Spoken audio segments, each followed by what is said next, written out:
Hello, everyone. Welcome to today's webinar, From Strategy to Adoption, a Guide to Organizational Change, presented by the Director of Business Solutions at Educate 360, Dr. Susan Heidorn.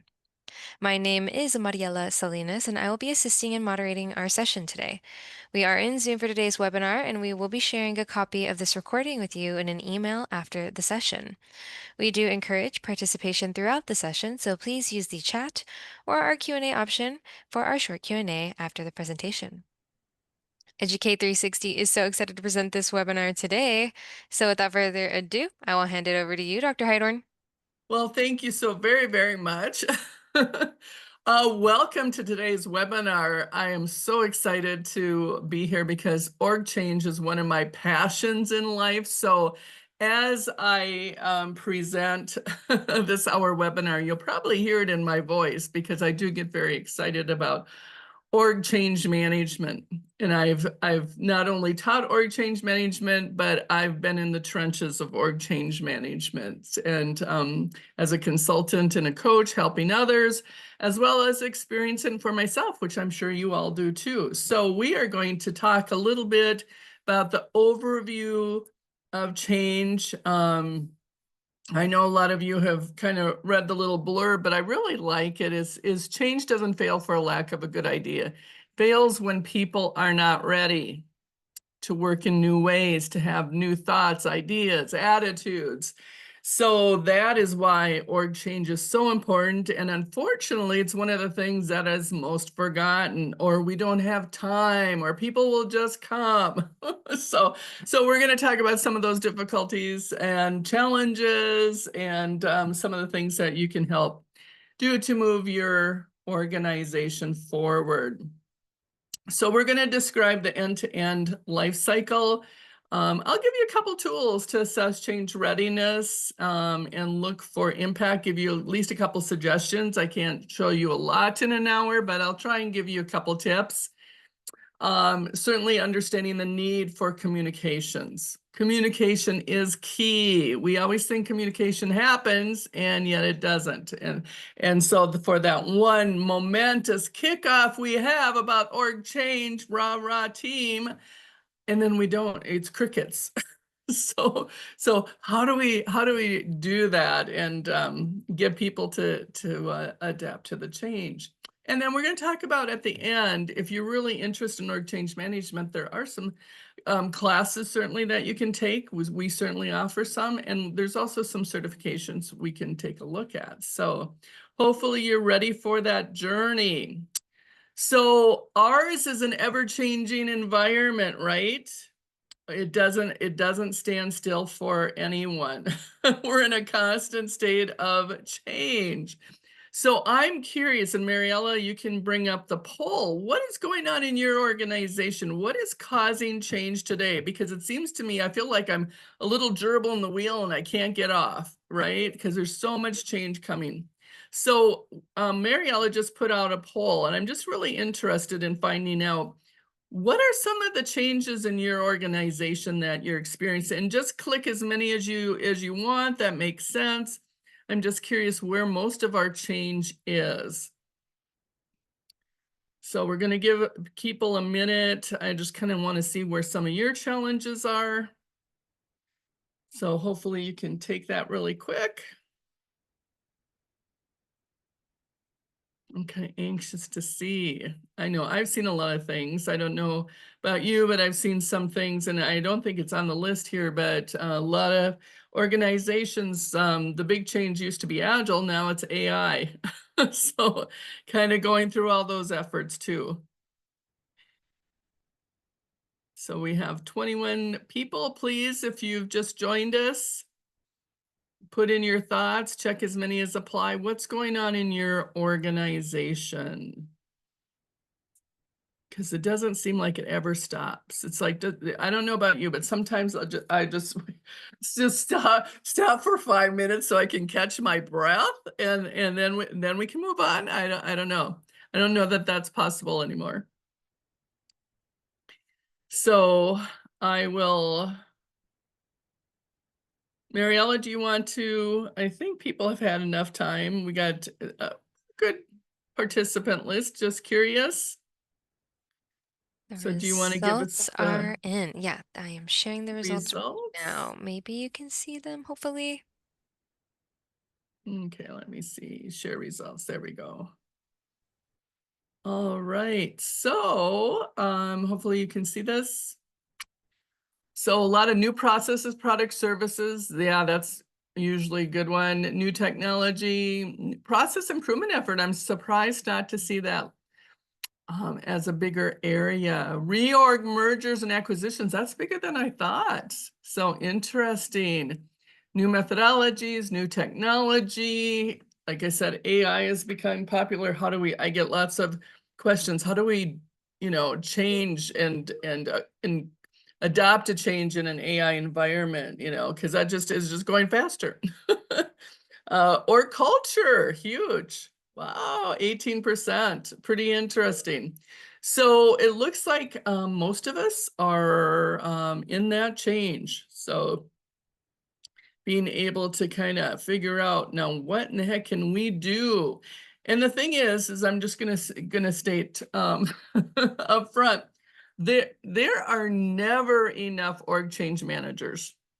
There really aren't. And when we have org change managers, they're usually within the organization, they're usually on some really big projects. It's like, wow, this touches everybody, so we better get an org change person on it.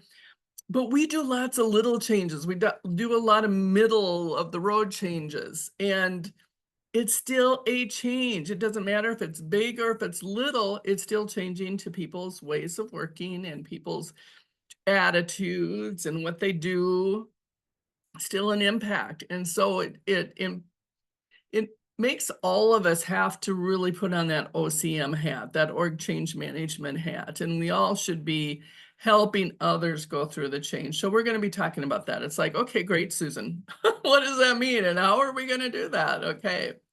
So why should we care? It's somebody else's problem, right?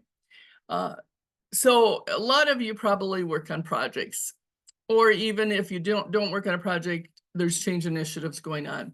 So every project and change initiative is bringing not only change to our processes, change to our technology, changes to our org structure, whatever the change was, but it also impacts people. It brings change to the people. So it's like all of a sudden you're telling me, oh, gee, I need to work differently now. I need to report to someone new. I don't even know.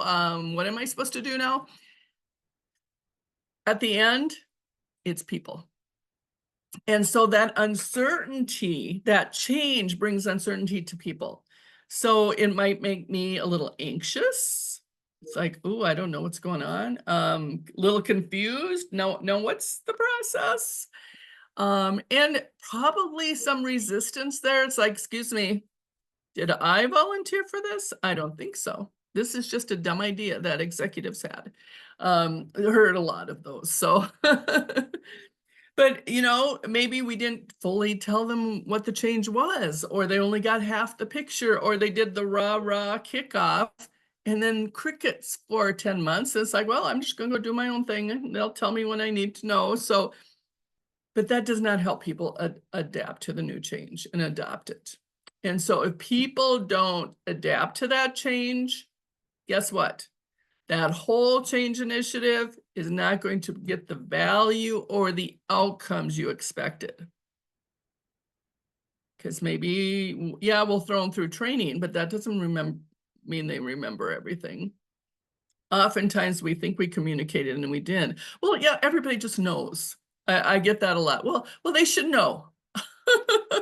Well, maybe they should, but do they know? So, the change is huge, so if we're going to put all this effort in these change initiatives, these projects, the acquisitions, new products, new services, that's going to impact at the bottom end of the day, it's going to impact people. And so why should we care? Because if we want to get the value we thought we want to make sure they follow the processes correctly. They want to make sure they use the product, that they know what's going on. So to get those expected outcomes and value, people, it's the people side of change. People must be able to learn new ways of working and new ways of thinking. So it's just not, oh yeah, I do this instead of this, but it's an attitude, because people can go, oh, well, we're doing this change. What else is going to change? When is the shoe going to fall? What's going to come up next? Am I going to have a job? I've been around the block, I'll have to just tell you, for more years than I care to count. And, when I remember when I was in school, computers were, personal computers were coming in and everything. It's like, oh, they were going to take over the world. Nobody was going to have a job. We were supposed to, only work like maybe 3-4 days. We'd do job share because there was not enough jobs and too many people, and we'd all have all this extra time. I'm still waiting for that dream. But something happened on the way to the form. So, the same thing with AI. I have a lot of people come to me and say, gee, Susan, if if that's going to take over my world, that's going to take over my jobs. There's a lot of anxiousness in the environment. And then you put that anxiousness on top of, and it may not be an AI change, but the anxiousness that AI is coming for my job, and then everything else we're doing with change. People are nervous. There's been a lot of layoffs. Some companies aren't doing as well, so some of them are closing shop. There's a lot. So you have that and embedded anxiety already in people, right? People are kind of nervous about their jobs, what's happening, what's going on in the market, what's the economic conditions. There's uncertainty to that, and then we pile on all this other stuff. And then you kind of wonder, it's like, well, just deal with it. Well, that's a lot to deal with, right? And I think it's just some unusual times too, which is putting more stress on us. So we have the myth of change. Okay, so we have the current state. Okay, this is where we're sitting today. I know my job. I know what to do. I know when I come in, this is, who I work with, and all of a sudden something changes. And we believe, and this was where the myth comes in, if we only tell people about this beautiful vision out there, that new future state, if I make it exciting and intoxicating, that you'll just go, oh, I want to go over there. I want to visit that next mountain. Yeah, this mountain is kind of old, kind of getting tired of it. I'm just going to go walk to that future state because, yeah, that's pretty nice. It's kind of like, the grass is greener type thing. Does that work? Not usually. We have to help people get there. We have to tell them why, they might be comfortable. I am comfortable on my mountain. I don't want to go to the other mountain. I'm comfortable with where I am. Who said I had to change? Why am I changing? What's in it for me is some of the questions we have to answer for those people. It's like, I'm comfortable here. I don't need to go to the next mountain. If you want to go to the next mountain, go ahead. But I don't. I'm like it here. So we have this myth that we just say, if we just tell you about this new beautiful mountain, that you're going to want to go. And it's either that or the other thing is, and my friend says this sometimes too, and probably needed, but it's just like, suck it up, buttercup. It's like, that's really going to help too, right? It's like, well, it's just another change. If you want to be here, you just got to, just put it together. Well, people don't change like that. Just because you tell me to suck it up or give me this beautiful painting of the next, and it depends on if I'm future oriented or current state oriented. If I do like the future, so I might just be enticed to try the other mountain. But, sometimes it's like, I've been to too many mountains. I just want to stay here. So how do we help people? So change is a journey. And I know some people don't like that term. That's like, oh, no, it's really not a journey with a destination. Well, no, it's constant. It's a process. But Change is the process of letting go. I have to let go of something. I have to let go of my existing behaviors, my existing ways of working, my existing attitudes, maybe even the people I work with, I have to let go because now I'm going to work with a different group of people, you know? And then not only do I have to let go, which is kind of sad, it's like, oh, bye, to my old life. Now I have to establish new behaviors, new thought patterns, new ways of working, and be able to achieve and sustain them so that the organization and my team can get to the outcomes. And this is a and the value, actually. This is a model I use with my clients. I spent 30 years consulting in various things, and a lot of it in change management. And I was working with another training corporation, Fisher Corporation, no longer in existence, just because I happened to be friends with them. And they showed me this model. I really liked it, and it was really powerful because I've used it a lot on my clients. And so if you look at productivity and time, okay, so what happens when we learn something new? So one, it takes time. It is a process. It's not like, okay, we implemented that new system, see you later, bye, gone. You're good. We trained you, go out and do. People don't change like that. It's not like a light switch. When we implement something, it's a light switch. Okay, now we have a new service we offered on Monday, or we have a new product we're going to offer next week. People just don't just go, okay, I got a new system, got a new computer, whatever it is. Okay, it's going to take me time to understand it, adapt. And so what happens to productivity when we first start? It goes down, if you can see this little line here. Productivity at first, we got the status quo, we know what we're doing. Okay, we just implemented a new computer system. We just implemented, just did process improvement. Now we have a new process, whatever the change was. Okay, so that's going to change. But we gotta take some time to get through this. And it's a journey, it's a process. So Virginia Satir was actually a psychologist, and she said she was really talking about the grief model. And you can kind of think of yourself, if you've lost anyone, that all of a sudden, usually, sometimes expectedly, sometimes unexpectedly, something happens. And then we get resistant. We get in denial. Oh, it's not going to happen. No, I don't want this. And no matter how fast we go through resistance, we all have resistance, even in organizational change. Part of the resistance might be, where did this come from? Huh? I hadn't heard that. This is a surprise, and it's just like a resistance, like, wait, I don't know anything about it. Or it might be a resistance that this is ridiculous. I don't want to do this, and so it could be just a little bit of resistance, but we all go through resistance or a lot of resistance. And eventually we have to learn to let go. It's like, okay, can't change the past. The milk has been spilt. We have to move forward. But then there's this time where it's chaos. It's like, who am I? Who am I in this? I know when my husband retired, I joined Watermark Learning because I had taught for them for years while I was consulting. And my husband decided to retire. So I thought, oh, I got to get a real job. Instead of just consulting, I was an independent consultant. So I joined Watermark Learning, and then a year and a half later, we were purchased by Educate 360, whom we are a part of now. And that was just really different for me. It was a change.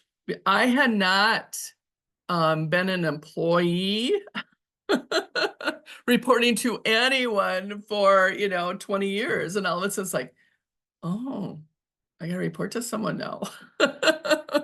I don't know if I like that. I don't have my own independence. I can't just make my own decisions. I mean, I still probably do more than they would like, but that was a change, So some days I thought, oh, this is good, consistency. I have a steady job, and then it's like, oh, I got to play with the rules. I don't know if I like that.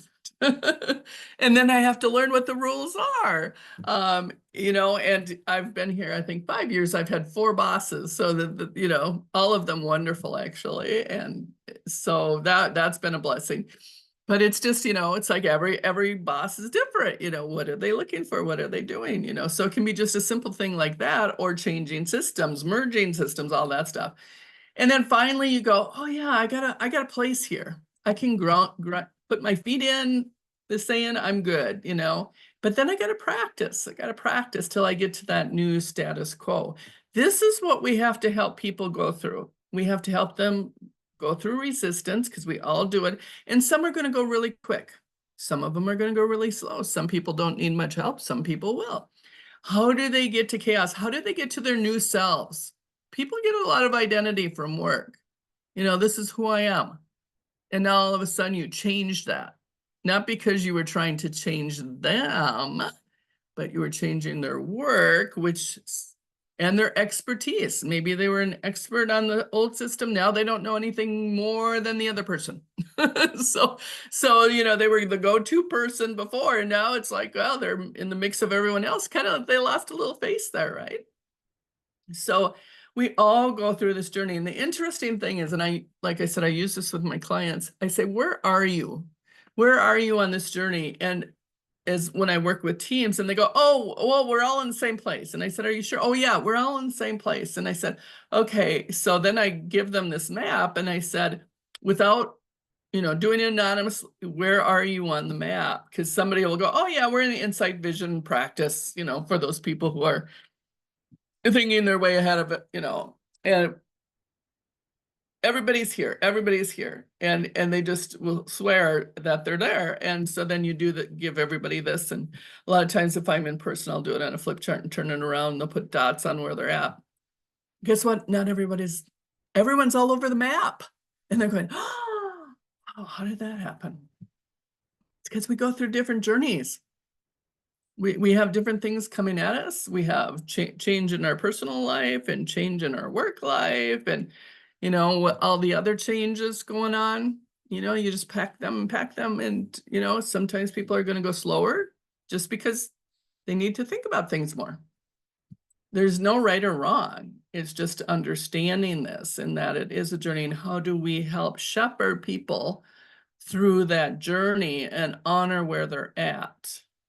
And again, like I said, it's just going to make productivity. So if you're creating a new process to increase productivity, you got to know it's going to go kind of slow before it goes kind of fast.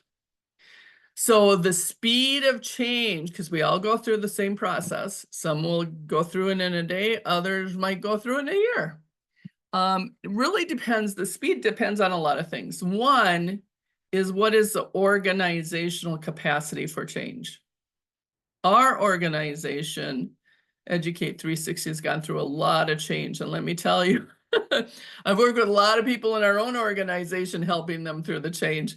There's just a lot coming, and we're merging, and we're buying, and we're, things are changing, processes are changing, technology is changing.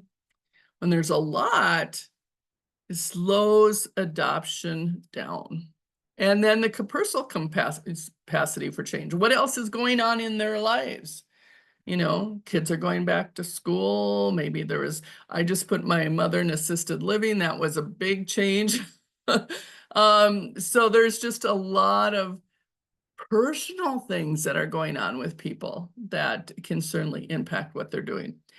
Certainly can be positive or negative past changes. It's like, yeah, right. And I've literally had this. It's like, okay, we've gone through this twice already and it didn't work. We're just going to wait you out.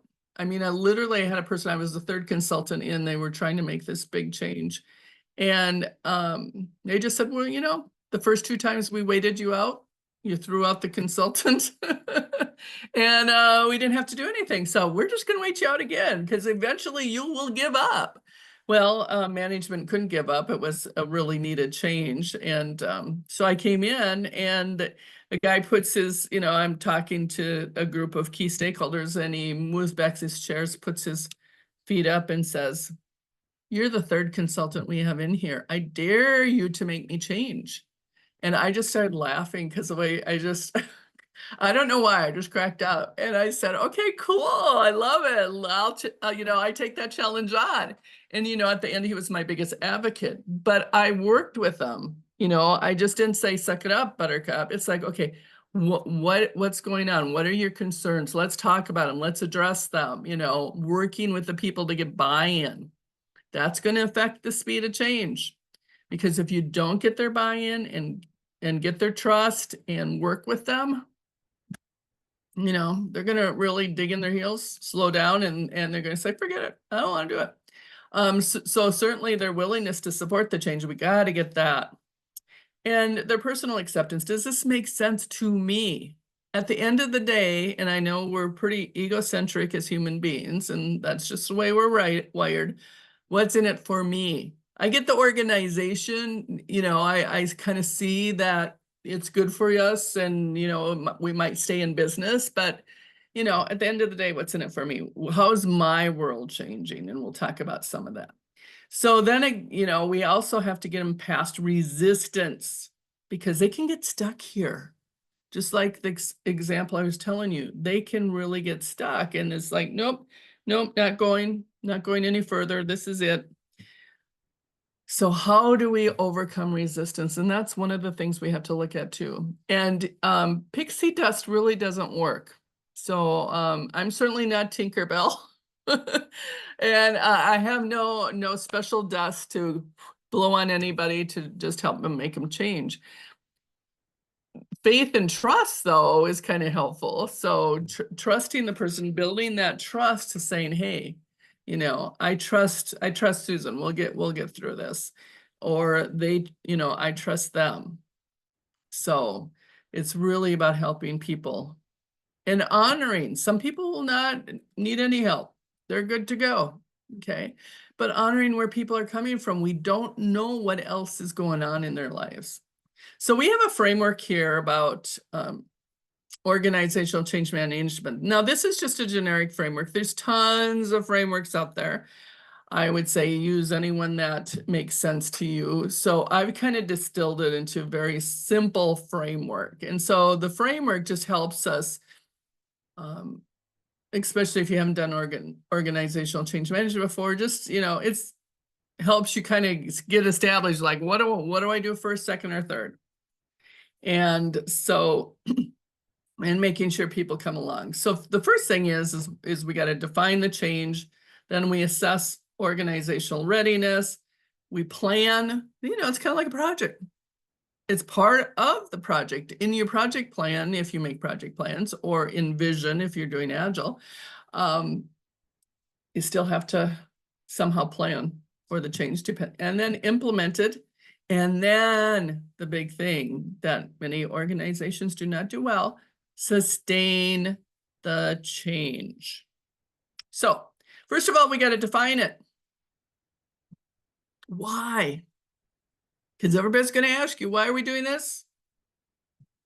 One of the first things out of my mouth always is why. I'm sure sometimes they go, Susan, do you always have to ask why? Yes, I do.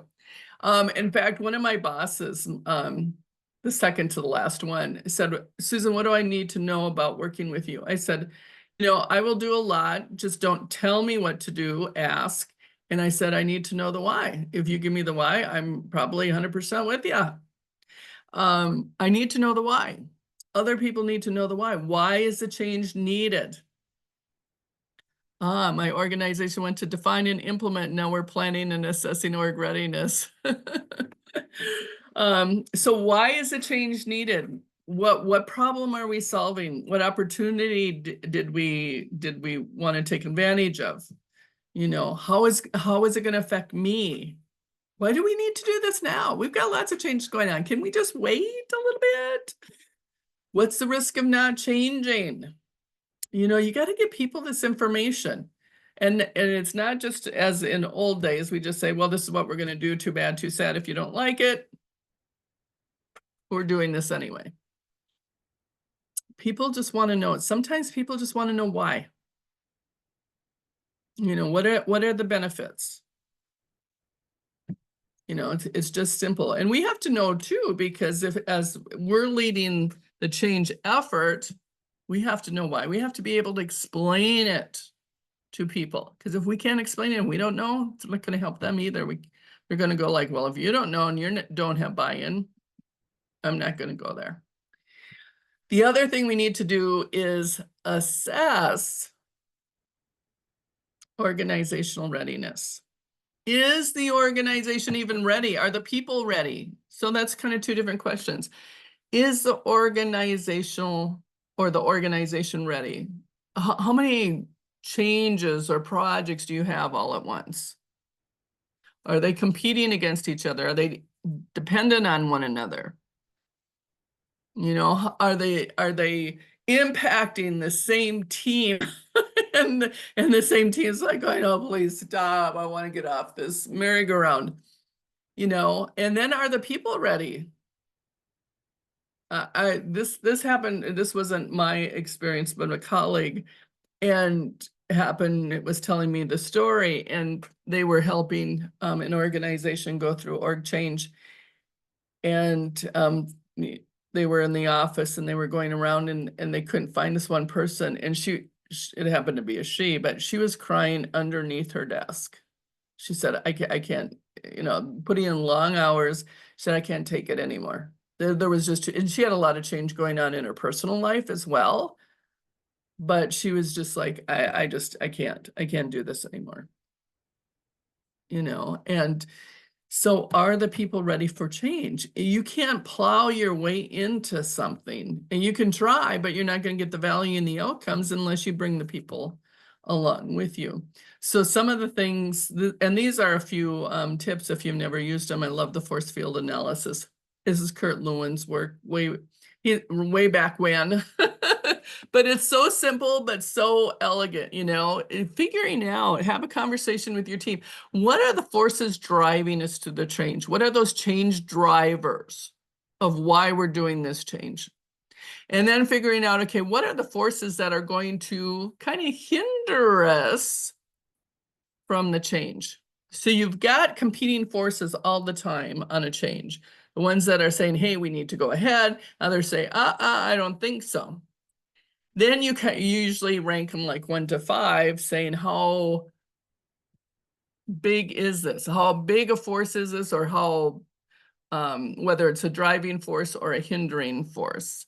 And if you have, once you add up all those numbers, each topic, and you know, well, this one will be 5 points because you know we really need to be doing this for saving money so we can still, you know, invest in whatever the reason is. Or our customers are demanding it, you know, whatever those forces are, will be propelled. Maybe it's just even a regulation, but then what is it hindering it? You know, this is a new process for everyone. Our employees might be not too excited about it, you know, and so you're trying to balance that. And for the hindering forces, you want to say, how do we mitigate, kind of just like risk, you know, how do you get that smaller so it doesn't have such a big impact? Because if your driving forces are less than your hindering forces, it's going to come up to a wall and you're not going to go too far.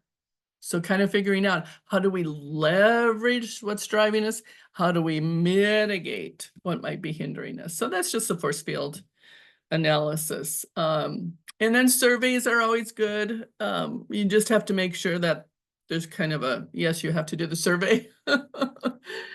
Because otherwise surveys you usually get the anomalies, the people who are always complaining or what. But you know, sometimes sending out, hey, how do you feel? Do you know what the change is? How do you feel about the change on a scale of 1 to 5? Have you had enough support from the change? Do you feel like you're heard? You know, I mean, whatever you want to ask to get feedback. Feedback is key as you are going through this process. And then impact analysis. People want to know what how is it going to impact the organization? How's this change going to impact my department? And how is the impact to my work? In order to do that, you have to do impact analysis. What is going to change? Is it only going to be 5% of their work, or is it going to be 45% of their work? How is it going to change? What do I have to do differently? So you may have to do an impact now, because then you can have honest conversations. And sometimes when you have those conversations, sure, they go, so, oh, but you forgot it's going to impact this and this and this. Good point. Because we can't think of everything. And so, this is another reason you want buy-in from your employees and your coworkers and your colleagues and your stakeholders, because you might have missed something. It's like, well, did you think about the impact of this? Oh, that's a good idea. So then you also have to plan the change. And I'm not going to go too much into the plan, because it's a plan, So organizational change approach. So actually org change can be done more in an agile iterative view, and it can also be done in a waterfall approach. So depending on what you do in your organization. You certainly have to identify the benefits of this change, because you got to communicate them. The so what? Why do we want to do this? Certainly have to acknowledge the risk, because people will know oftentimes the risk anyway. And to hide the risk is just crazy. So identify, yes, this is a risk. How do you think we should best mitigate it? Certainly maybe some governance. If it's a huge project, at least somebody certainly to kind of make sure that they lead the OCM effort, which leads us into our network and team. Is it a team of one? Is it I like to get volunteers within the project to help me do OCM, because there's just not enough org change managers, nor can you do it yourself if you are one. And so who else can help? Certainly, what are the activities and tasks that we need to do? Maybe we have to do a stakeholder analysis, send out some surveys to figure out, what are they thinking about the change, etc. Certainly work overcoming resistance. This is where some feedback might come in. Oh, because sometimes resistance is real and sometimes it is imaginary. I was doing a big change project out east, and even though the CEO said, this is a massive, massive change, every department was touched by this change. And they had been a company which is 98 years old, grandparents, parents, and, and their grandchildren all work there. It was in a small town, but huge company. And one of the things is just helping them overcome resistance. And then you realize through the grapevine that even though the CEO said, we're not laying off anyone, we're going to go a lot more digital, and we're not going to have any paper. We're going paperless. And a lot of changes for people who had worked there for years and years. I think a quarter of the population was ready to retire. And so figuring out, hey, if we're going to bring in all this technology and all this stuff that's going to make us faster, they're not going to need us. So we're going to get laid off. I'm sure of it. We're going to get laid off. And no matter, we had to address it multiple times because it kept coming up. It's like, well, obviously we're going to, maybe not, but in this case, no, because they did make a promise and they were good to their promise that they weren't going to lay off. Some people left just because they said, I don't want to deal with this, but that was on their own. It certainly wasn't because there was being laid off, but that's, you have to address those things that are in the air and, just listen for the, things that are not true, the gossip out there. And then communicate. And if you thought you communicated, you didn't do enough communication. So that's kind of it. And I just want to touch a little bit on the Agile. There isn't Agile Change Management approach, which I really like. And it really takes the three pillars of Agile, and in particular Scrum, the transparency, inspection, and adaption, and being really transparent. And so I kind of liked bringing some of that Agile principles into my change management work effort so that everything is transparent. So you have some place where everybody can go to see what's going on, just like looking at user stories, what are the activities and things we need to do, and so bringing that premise of Agile, the benefits of Agile with change management. So you get faster adoption. So in doing it in little spurts versus a whole big bang, it's like, wow, we're going to put in this system and we'll train you, a week before we implement, and then life will be good and you can go on. No, you just, instead of this huge thing I have to know, let's just do it in little pieces. So whenever you can do that, that's always helpful. And so the guiding principles for Agile change management is certainly, we still have a deadline, still have to recognize that, but we're doing it in little increments. Evolving, because we know more. Today, we know more than we did yesterday. Yesterday, we know more than the day before.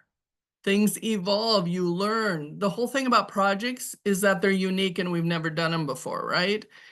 We don't always know everything. And so as we get more information, it's like, well, we thought that was going to work, but maybe we have to be a little, adapt to what we wanted to do. Ensure always that aligns with the business need, working collaboratively. You should not be in this on your own, but with other people. And balancing time and resources, because it does take, and then having it part of their job. Everybody's job, because if you don't get everybody on board, it's kind of hard. Certainly communication, and I've talked about this a couple times, is that communication is key. And so you should have a communication plan. You should have a training plan. And again, training doesn't have to be in one fell swoop either. Well, on Monday, you're all going to be trained for 2 hours. It can be little increments. Break it up. Training is learned better if it's in smaller increments instead of big bang, because, and I'm in the training industry, so you go to a 2-day class, it's just like, you might retain 10%, you hope anyway, and so you're trying to weave things in to make sure it kind of solidifies.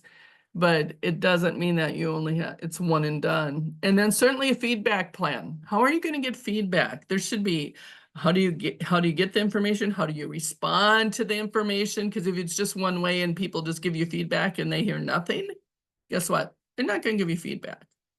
So what is that loop? Oh, you don't even have to give names. We've heard that, you're concerned about X. Well, let's give you a little bit more information about that. So know, and also know your audience. How much do they need to know? How do they take their information quickly, a little bit longer? Are they more detailed, big picture? And all that. I'm probably preaching to the choir here. And then you have to implement the change. Okay, so yeah, it does need to get implemented. Usually we try and implement, at the same time that we're implementing, the new process or the new technology or whatever. And this can be really a high risk time, because we often get so focused on implementing, the new product or the new service or the new process or the new org chart or whatever it is. We say, okay, it's getting time, let's make sure we got all our P's and Q's in order. But then that's where we kind of fall down and forget the people, because we go, oh, we know we got to do this. We got to finish this project. And so making sure that, are the stakeholders ready? Have you been working with them? Have you been talking about what the change is and what it means to them and what's in it for them? And are they ready for that new routine before it comes? And so making sure that people, once it's implemented, certainly delivers the expected benefits, and that we support the stakeholders through this. Because this can be also a very edgy time. It's like, well, I know that's what they said, but now it's, sometimes we go, yeah, it's out there. You told me 3 months ago, and all of a sudden it's like, today's the day. And people get a little anxious, so make sure that you're there to support them through this. If they have any questions, like, oh, I know you told me how to do this, but I forgot, or give them some cheat sheets or something, or whatever you need to do. But they will still need help during the implementing the change. And then, sorry about that, that was an anomaly slide. And then sustaining the change. Here's where I'm just going to tell you from just then, this is my experience, and you may have other experience. Sustaining the change. We're not good at sustaining the change. And so this is where we have to monitor the behaviors and really identify, first of all, identify what new behaviors do you need to see, and then making sure that they're applied. So it's not a matter of, oh, just thinking, oh yeah, they seem okay. It was like really acknowledging what behaviors did you want to see? Are they exhibiting those behaviors? Have they been exhibiting the attitude? So getting, your line managers, your supervisors, your champions, other colleagues who maybe are excited about the change, help others to continue on. Continue to provide training, continue to provide supporting, being flexible and adaptable, because we got feedback. Oh, you know what? We thought that was going to work. Good point. No, it's not working. What do we need to be able to do? And so continue certainly also to make sure that the outcomes and the expected value that we wanted, that we actually get. So if you do OCM, well, certainly you get improved stakeholder satisfaction. It's like, yeah, that didn't go too bad. Somebody listened to me. Sometimes people just need to be listened to and their anxiousness goes away. But just what are the questions I need answered? Certainly getting buy-in, building their trust. It's going to make it easier also the next time, because they go, oh, it isn't too bad. We can probably do that again. Certainly faster, looking from an organizational perspective, faster return on investment, smoother transition, less risk if people come on board, less resistance, higher success rate, and being able to sustain. Because what I see sometimes happen around sustainability is that at first, people will adapt. So usually the first month. And they said kind of the average, I used to think it was 30 days to change a habit. We're asking people to change their habits, doing something different, right? And so I always said, oh, it's 30 days. And now after a bunch of research, I realized that it's because that's like 30 days I can do anything. But it's actually that 31 day I started falling off the wagon. No matter what I'm doing, I try and change my habits. It's like, I'm pretty good at first. And then it's like I go on vacation or something happens and, there it goes. So now I read that it was kind of 68, anyway, from 30 days to, 3 months basically. And it's like, well, I can see that because like I said, I backslide. If I'm trying to change my habits, whether it's an eating habit or an exercise habit or doing something different at work, I'm pretty good right away. And then I go back to my bad habits. So how are we going to sustain those? How do we make sure that they become the new current state, that people are just going to go, yeah, that's just the way it is. So a little bit about final thoughts on that. Change happens one person at a time. That was actually from Virginia Satira, like that. And change happens from the inside out, not the outside in. You can't make anyone change. You can't make anyone do anything. Thing is how do we build trust? How do we build buy-in? How do we listen to them? How do we bring them in? Because they're the only ones who can change themselves. We can't. We can only change ourselves. We can't change anybody else. So if you're thinking about getting excited about this topic, we actually have some ideas to further your OCM skills. So there's a lot of certifications out there. I captured the main ones and the ones that we offer. The first one is a Certified Change Management Professional. This is offered by the Association of Change Management Professionals, ACMP. And that their certification is CCMP, so which is a really good one. We do not offer that. So these are the three that we don't, well, the last one is sort of offer. Prosci, a lot of you probably heard of Prosci. They have their own model called ADCAR, which is an acronym. They have some pluses and minuses. Of course, everyone does, but so a lot of organizations use Prosci. Their model is pretty simple to use. I don't think it always addresses all the nuances needed in org change. But it's a pretty good certification. Accredited change professional.